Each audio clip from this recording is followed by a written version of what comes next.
জায়গায় ইব্রাহিম আলাইহিস সালাম মিথ্যার সম্মুখীন হয়েছেন, মিথ্যা বলতে বাধ্য হয়েছিলেন। আর তার মধ্যে দুইটা মিথ্যা বলেছেন সিরিফ আল্লাহর জন্য, আরেকটা মিথ্যা নিজের জন্য বলেছেন। ইব্রাহিম আলাইহিস সালাম তিনটা মিথ্যার সম্মুখীন হয়েছেন। আলহামদুলিল্লাহ, এই মিথ্যার সম্মুখীন হওয়া, এই মিথ্যাগুলো বলা দ্বারা এমন একটা অবস্থা হয়েছে, কি বলবো আর, এমন একটি অবস্থা, এই মিথ্যাগুলোর থেকে জাতির এমন শিক্ষা রয়েছে, শুনলেই বুঝতে পারবেন কেমন শিক্ষা। আসসালামু আলাইকুম ওয়া রাহমাতুল্লাহি ওয়া বারাকাতুহু। প্রিয় দর্শক শ্রোতা, আপনারা ডেফিনেটলি মৌলভী সাহেবের বক্তব্য শুনেছেন। শুধু এই মৌলভী কেন, আহলে সুন্নাতের যত মৌলভী রয়েছে, যত আলেম রয়েছে, যত ফিকার মৌলভী রয়েছে, সকলের আকীদা হচ্ছে যে ইব্রাহিম আলাইহিস সালাতু ওয়াস সালাম নাউযুবিল্লাহ তিন স্থানে মিথ্যা কথা বলেছেন। মূলত তাদের এই আকীদার ভিত্তি হচ্ছে বুখারী শরীফ। বুখারী শরীফের হাদিস নাম্বার 3357-তে উল্লেখিত আছে আবু হুরায়রা হতে। আবু হুরায়রা বর্ণনা করতেছে যে নাউযুবিল্লাহ রাসূলুল্লাহ সাল্লাল্লাহু আলাইহি ওয়া আলিহি ওয়াসাল্লাম বলেছেন, লাম ইয়াকযিব ইব্রাহিমু ইল্লা সালাসা, অর্থাৎ ইব্রাহিম আলাইহিস সালাতু ওয়াস সালাম তিন স্থানে মিথ্যা কথা বলেছেন।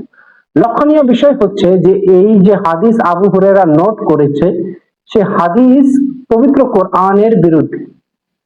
ঠিক আছে, পবিত্র কোরআনের সূরা মরিয়মের আয়াত নাম্বার 41-এ আল্লাহ রাব্বুল আলামিন ইব্রাহিম আলাইহিস সালাতু ওয়াস সালামকে সিদ্দিক নবী হিসেবে মনোনীত করেছেন। আল্লাহর রাসূলকে বলতেছেন, তুমি এই কিতাবে ইব্রাহিম আলাইহিস সালাতু ওয়াস সালামের কথা স্মরণ করো। তিনি ছিলেন সিদ্দিক নবীদের একজন। সিদ্দিক কে?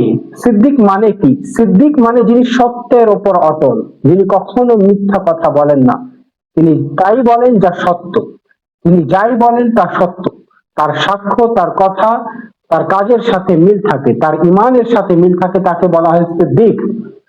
আল্লাহ রাব্বুল আলামিন পবিত্র কোরআনে ইব্রাহিম আলাইহিস সালাতু ওয়াস সালামকে সিদ্দিক অর্থাৎ মহাসত্যবাদী বলেছেন।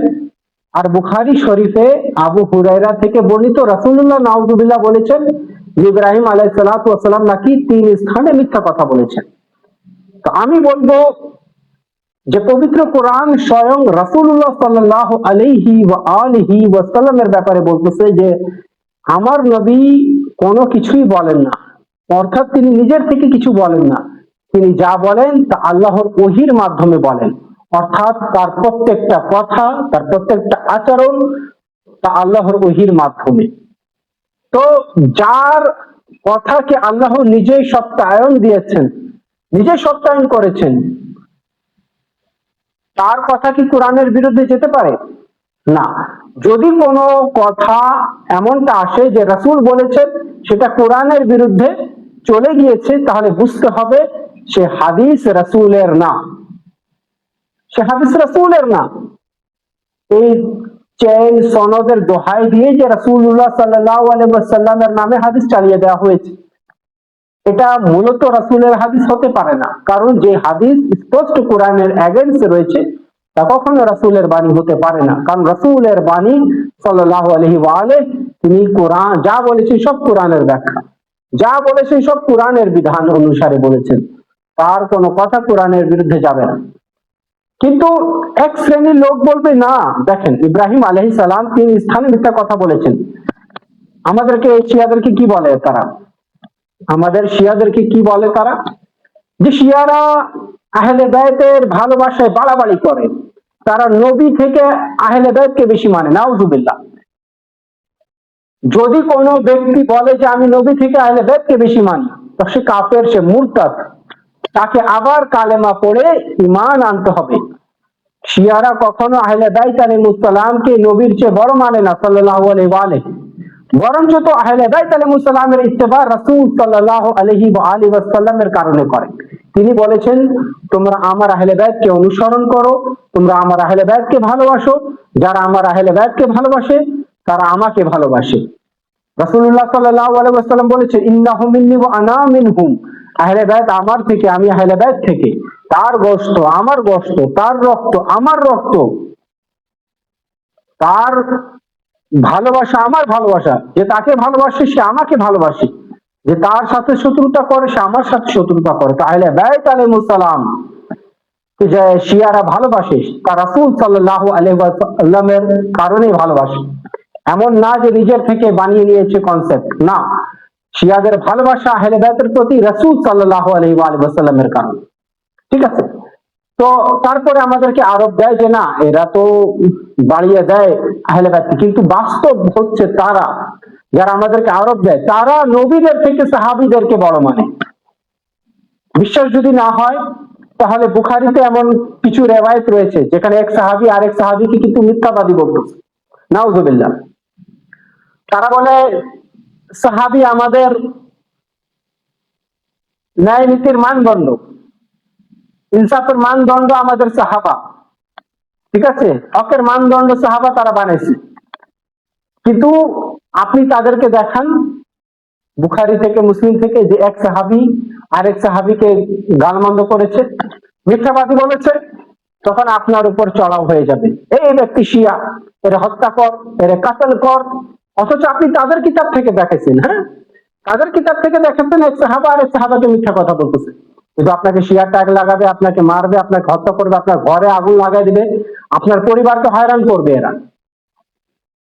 ঠিক আছে, কিন্তু এখন আমি যে ভিডিওটা দেখাইলাম না, ইব্রাহিম আলাইহিস সালাতু ওয়াস সালামকে এরা মিথ্যাবাদী বানায় দিছে, এদের বুখারী বলতেছে যে ইব্রাহিম আলাইহিস সালাম 3 স্থানে মিথ্যা কথা বলেছেন, এই হাদিসটা দেখাইছি না। এখন ইব্রাহিম আলাইহিস সালামকে মিথ্যাবাদী প্রমাণ করার জন্য এরা দলিল খুঁজবে, এরা দলিল দেখাবে যে দেখেন দেখেন ইব্রাহিম আলাইহিস সালাম কোথায় কোথায় মিথ্যা কথা বলেছেন, আপনারা দেখেন বুখারী কি মিথ্যা কথা লিখেছে, কখনোই মিথ্যা হতে পারে না, ইব্রাহিম মিথ্যা কথা বলেছে, নাউজুবিল্লাহ। কিন্তু সেই বুখারী থেকে যখন আপনি দেখাবেন যে এক সাহাবা আরেক সাহাবাকে মিথ্যাবাদী বলেছে, তখন তারা আপনাদের ওই বুখারী বাদ দিয়ে আপনাকে মারার জন্য তারা উৎপাত সৃষ্টি করবে, যে একে মারো, শিয়া, একে এর ঘরে আগুন দাও, মব সৃষ্টি করবে এরা। অর্থাৎ ইব্রাহিম আলাইহিস সালাম মিথ্যা বলেছেন, তাকে মিথ্যাবাদী প্রমাণ করার জন্য এরা দলিল দেখাবে।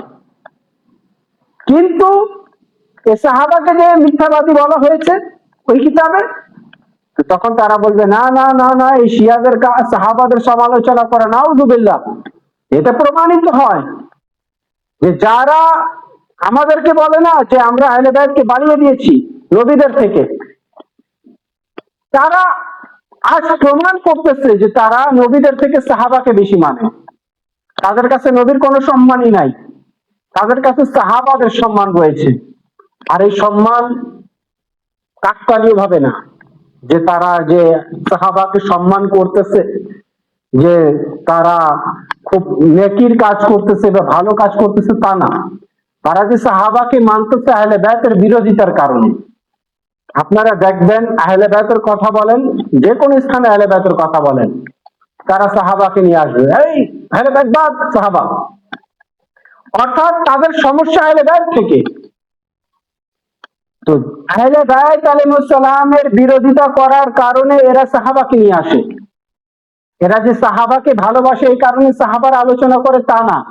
এরা আহলে বাইতের শত্রু এই কারণে সাহাবার কথা বলে, সাহাবার আলোচনা করে। কারণ মানুষ যাতে আহলে বাইত আলাইহিস সালাম যে সত্যের মানদণ্ড, আহলে বাইত আলাইহিস সালামকে আল্লাহর রাসূল ইত্তেবা করতে বলেছেন, মানুষ সেটা জানতে না পারে। কারণ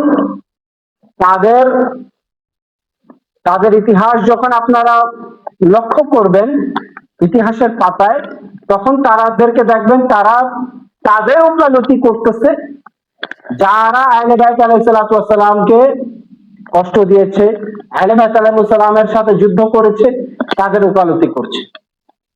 তাদের ওকালতি করার কারণে আহলে বাইত আলাইহিস সালামের বিরোধিতা করতেছে। তো প্রিয় দর্শক, আমার আজকের ছোট আলোচনা এখানেই সমাপ্ত করছি। আমি বলবো না আমার কথাকে মেনে নেন, আপনারা জাস্টিফাই করুন, আপনারা নিরপেক্ষভাবে রিসার্চ করুন, আপনারা বুঝতে পারবেন যে তারা সাহাবীকে ভালোবাসে আহলে বাইতের সাথে শত্রুতা করার কারণে। আমরাও সাহাবীকে ভালোবাসি, কিন্তু তাদেরকে ভালোবাসি না, তাদেরকে সাহাবী মানি না।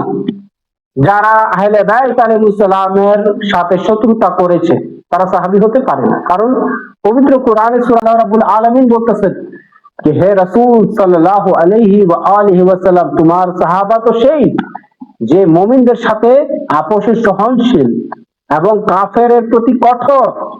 সাহাবার সংজ্ঞা কি? যে মুমিনদের সাথে আপোষে সহনশীল এবং কাফেরদের প্রতি কঠোর। এমন ব্যক্তি কখনো সাহাবা হতে পারে না, ঠিক আছে না? কালেমা পড়ে রাসূলের সঙ্গে থাকাকে সাহাবিয়াত বলে না।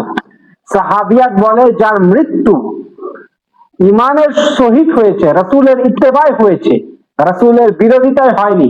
এমন ব্যক্তি কিভাবে সাহাবা হতে পারে? যে রাসূল সাল্লাল্লাহু আলাইহি ওয়াসাল্লাম তাদেরকে যুদ্ধে নিয়ে যেতেন, কাফেরদেরকে দেখে পলায়ন করত। যেখানে কোরআন বলতেছে কাফেরদের প্রতি যারা কঠোর, এরা কাফেরদের প্রতি নরম। কাফেরকে দেখে এক একটা বীর কাফেরদেরকে দেখে ভাইগা যেত। এমন ব্যক্তি কি সাহাবা হতে পারে? পরে যখন রাসূলুল্লাহ সাল্লাল্লাহু আলাইহি ওয়াসাল্লাম ইন্তেকাল করলেন, একের পর এক আহলে বাইত আলাইহিস সালামের সাথে শত্রুতা।